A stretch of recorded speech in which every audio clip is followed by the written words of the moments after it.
عبداللہ بن عباس رضی اللہ عنہ نے بیان کیا کہ میں ہمیشہ اس بات کا آرزومند رہتا تھا کہ حضرت عمر رضی اللہ عنہ سے حضرت صلی اللہ علیہ وسلم کی ان دو بیویوں کے نام پوچھوں جن کے بارے میں اللہ تعالیٰ نے سورہ تحریم میں فرمایا ہے، اگر تم دونوں اللہ کے سامنے توبہ کرو تو بہتر ہے کہ تمہارے دل بگڑ گئے ہیں۔ پھر میں ان کے ساتھ حج کو گیا۔ عمر رضی اللہ عنہ راستے سے قضائے حاجت کے لیے ہٹے تو میں بھی ان کے ساتھ پانی کا ایک چھاگل لے کر گیا۔ پھر وہ قضائے حاجت کے لیے چلے گئے اور جب واپس آئے تو میں نے ان کے دونوں ہاتھوں پر چھاگل سے پانی ڈالا اور انہوں نے وضو کیا۔ پھر میں نے پوچھا، یا امیر المومنین رضی اللہ عنہ، نبی کریم صلی اللہ علیہ وسلم کی بیویوں میں وہ دو خواتین کون سی ہیں جن کے متعلق اللہ تعالیٰ نے یہ فرمایا کہ تم دونوں اللہ کے سامنے توبہ کرو؟ انہوں نے فرمایا، ابن عباس، تم پر حیرت ہے، وہ تو عائشہ اور حفصہ رضی اللہ عنہا ہیں۔ پھر عمر رضی اللہ عنہ میری طرف متوجہ ہو کر پورا واقعہ بیان کرنے لگے۔ آپ نے بتلایا کہ بنو امیہ بن زید کے قبیلے میں جو مدینے سے ملا ہوا تھا، میں اپنے ایک انصاری پڑوسی کے ساتھ رہتا تھا۔ ہم دونوں نے نبی کریم صلی اللہ علیہ وسلم کی خدمت میں حاضری کی باری مقرر کر رکھی تھی۔ ایک دن وہ حاضر ہوتے اور ایک دن میں۔ جب میں حاضری دیتا تو اس دن کی تمام خبریں وغیرہ لاتا اور ان کو سناتا، اور جب وہ حاضر ہوتے تو وہ بھی اسی طرح کرتے۔ ہم قریش کے لوگ مکے میں اپنی عورتوں پر غالب رہا کرتے تھے، لیکن جب ہم ہجرت کر کے انصار کے یہاں آئے تو انہیں دیکھا کہ ان کی عورتیں خود ان پر غالب تھیں۔ ہماری عورتوں نے بھی ان کا طریق اختیار کرنا شروع کر دیا۔ میں نے ایک دن اپنی بیوی کو ڈانٹا تو انہوں نے بھی اس کا جواب دیا۔ ان کا یہ جواب مجھے ناگوار معلوم ہوا، لیکن انہوں نے کہا کہ میں اگر جواب دیتی ہوں تو تمہیں ناگواری کیوں ہوتی ہے؟ قسم اللہ کی، نبی کریم صلی اللہ علیہ وسلم کی ازواج تک آپ کو جواب دے دیتی ہیں، اور بعض بیویاں تو آپ صلی اللہ علیہ وسلم سے پورے دن اور پوری رات خفا رہتی ہیں۔ اس بات سے میں بہت گھبرایا اور میں نے کہا کہ ان میں سے جس نے بھی ایسا کیا ہوگا وہ تو بڑے نقصان اور خسارے میں ہے۔ اس کے بعد میں نے کپڑے پہنے اور حفصہ رضی اللہ عنہا حضرت عمر رضی اللہ عنہ کے صاحبزادی اور ام المومنین کے پاس پہنچا اور کہا، اے حفصہ، کیا تم میں سے کوئی نبی کریم صلی اللہ علیہ وسلم سے پورے دن رات تک غصہ رہتی ہیں؟ انہوں نے کہا کہ ہاں۔ میں بول اٹھا کہ پھر تو وہ تباہی اور نقصان میں رہیں۔ کیا تمہیں اس سے امن ہے کہ اللہ تعالیٰ اپنے رسول صلی اللہ علیہ وسلم کی خفگی کی وجہ سے تم پر غصہ ہو جائے اور تم ہلاک ہو جاؤ؟ رسول اللہ صلی اللہ علیہ وسلم سے زیادہ چیزوں کا مطالبہ ہرگز نہ کیا کرو۔ نہ کسی معاملے میں آپ صلی اللہ علیہ وسلم کو کسی بات کا جواب دو اور نہ آپ پر خفگی کا اظہار ہونے دو۔ البتہ جس چیز کی تمہیں ضرورت ہو وہ مجھ سے مانگ لیا کرو۔ کسی خود فریبی میں مبتلا نہ رہنا۔ تمہاری یہ پڑوس تم سے زیادہ جمیل اور نظیف ہیں اور رسول اللہ صلی اللہ علیہ وسلم کو زیادہ پیاری بھی ہیں۔ آپ کی مراد عائشہ رضی اللہ عنہا سے تھی۔ حضرت عمر رضی اللہ عنہ نے کہا، ان دنوں یہ چرچا ہو رہا تھا کہ غسان کے فوجی ہم سے لڑنے کے لیے کھروں کے نعال باندھ رہے ہیں۔ میرے پڑوسی ایک دن اپنی باری پر مدینہ گئے ہوئے تھے، پھر عشاء کے وقت واپس لوٹے۔ آ کر میرا دروازہ انہوں نے بڑی زور سے کھٹکھٹایا اور کہا، کیا آپ سو گئے ہیں؟ میں بہت گھبرایا ہوا باہر آیا۔ انہوں نے کہا کہ ایک بہت بڑا حادثہ پیش آ گیا ہے۔ میں نے پوچھا، کیا ہوا؟ کیا غسان کا لشکر آ گیا؟ انہوں نے کہا، بلکہ اس سے بھی بڑا اور سنگین حادثہ، وہ یہ کہ رسول اللہ صلی اللہ علیہ وسلم نے اپنی بیویوں کو طلاق دے دی۔ یہ سن کر عمر رضی اللہ عنہ نے فرمایا، حفصہ رضی اللہ عنہا تو تباہ و برباد ہو گئی۔ مجھے تو پہلے ہی کھٹکا تھا کہ کہیں ایسا نہ ہو جائے۔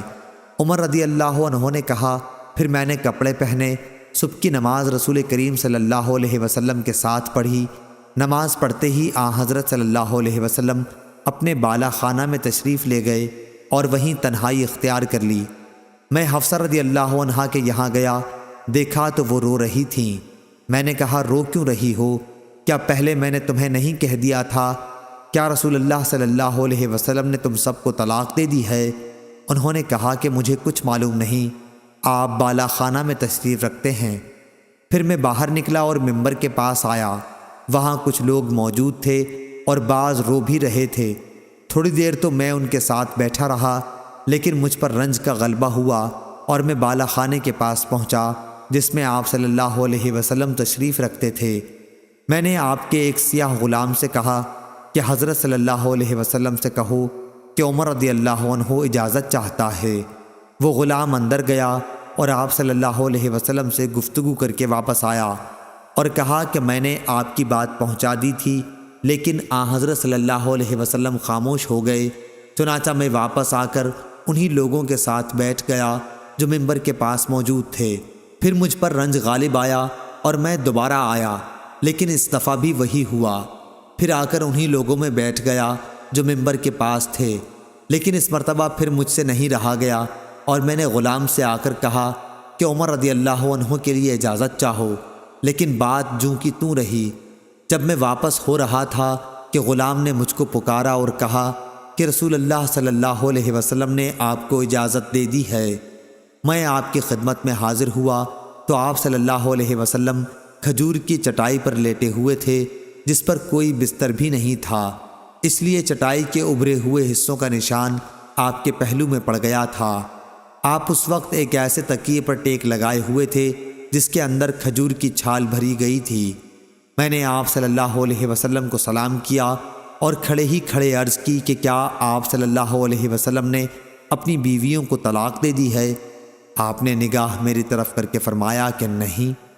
میں نے آپ کے غم کو ہلکا کرنے کی کوشش کی اور کہنے لگا، اب بھی میں کھڑا ہی تھا، یا رسول اللہ صلی اللہ علیہ وسلم، آپ جانتے ہی ہیں کہ ہم قریش کے لوگ اپنی بیویوں پر غالب رہتے تھے، لیکن جب ہم ایک ایسی قوم میں آ گئے جن کی عورتیں ان پر غالب تھیں۔ پھر حضرت عمر رضی اللہ عنہ نے تفصیل ذکر کی۔ اس بات پر رسول کریم صلی اللہ علیہ وسلم مسکرا دیے۔ پھر میں نے کہا، میں حفصہ رضی اللہ عنہا کے یہاں بھی گیا تھا اور اس سے کہہ آیا تھا کہ کہیں کسی خود فریب میں نہ مبتلا رہنا۔ یہ تمہاری پڑوسن تم سے زیادہ خوبصورت اور پاک ہیں اور رسول اللہ صلی اللہ علیہ وسلم کو زیادہ محبوب بھی ہیں۔ آپ عائشہ رضی اللہ عنہا کی طرف اشارہ کر رہے تھے۔ اس بات پر آپ صلی اللہ علیہ وسلم دوبارہ مسکرا دیے۔ جب میں نے آپ صلی اللہ علیہ وسلم کو مسکراتے دیکھا تو آپ کے پاس بیٹھ گیا اور آپ صلی اللہ علیہ وسلم کے گھر میں چاروں طرف دیکھنے لگا۔ بخدا سوا 3 کھالوں کے اور کوئی چیز وہاں نظر نہ آئی۔ میں نے کہا، یا رسول اللہ صلی اللہ علیہ وسلم، آپ اللہ تعالیٰ سے دعا فرمائیے کہ وہ آپ کی امت کو کشادگی عطا کر دے۔ فارس اور روم کے لوگ تو پوری فراخی کے ساتھ رہتے ہیں، دنیا انہیں خوب ملی ہوئی ہے، حالانکہ وہ اللہ تعالیٰ کی عبادت بھی نہیں کرتے۔ حضرت صلی اللہ علیہ وسلم ٹیک لگائے ہوئے تھے۔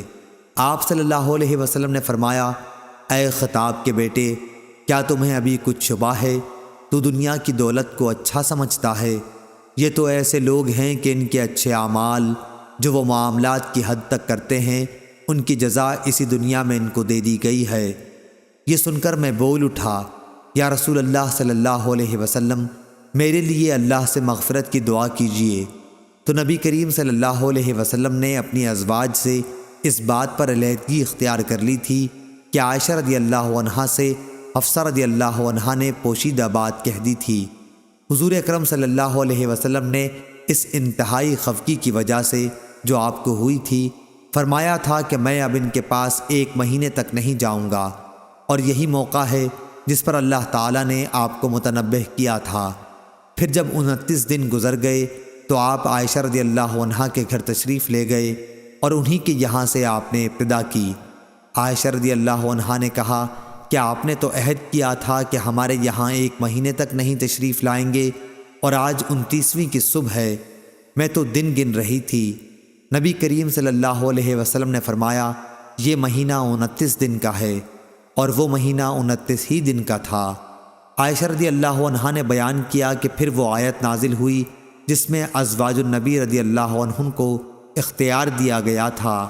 اس کی بھی ابتدا آپ صلی اللہ علیہ وسلم نے مجھ ہی سے کی اور فرمایا کہ میں تم سے ایک بات کہتا ہوں، اور یہ ضروری نہیں کہ جواب فوراً دو، بلکہ اپنے والدین سے بھی مشورہ کر لو۔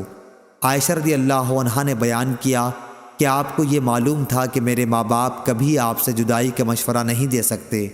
پھر آپ صلی اللہ علیہ وسلم نے فرمایا کہ اللہ تعالیٰ نے فرمایا ہے کہ اے نبی صلی اللہ علیہ وسلم اپنی بیویوں سے کہہ دو اللہ تعالیٰ کے قول عظیمہ تک۔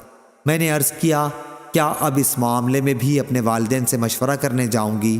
اس میں کسی شبے کی گنجائش ہی نہیں ہے کہ میں اللہ اور اس کے رسول صلی اللہ علیہ وسلم اور دار آخرت کو پسند کرتی ہوں۔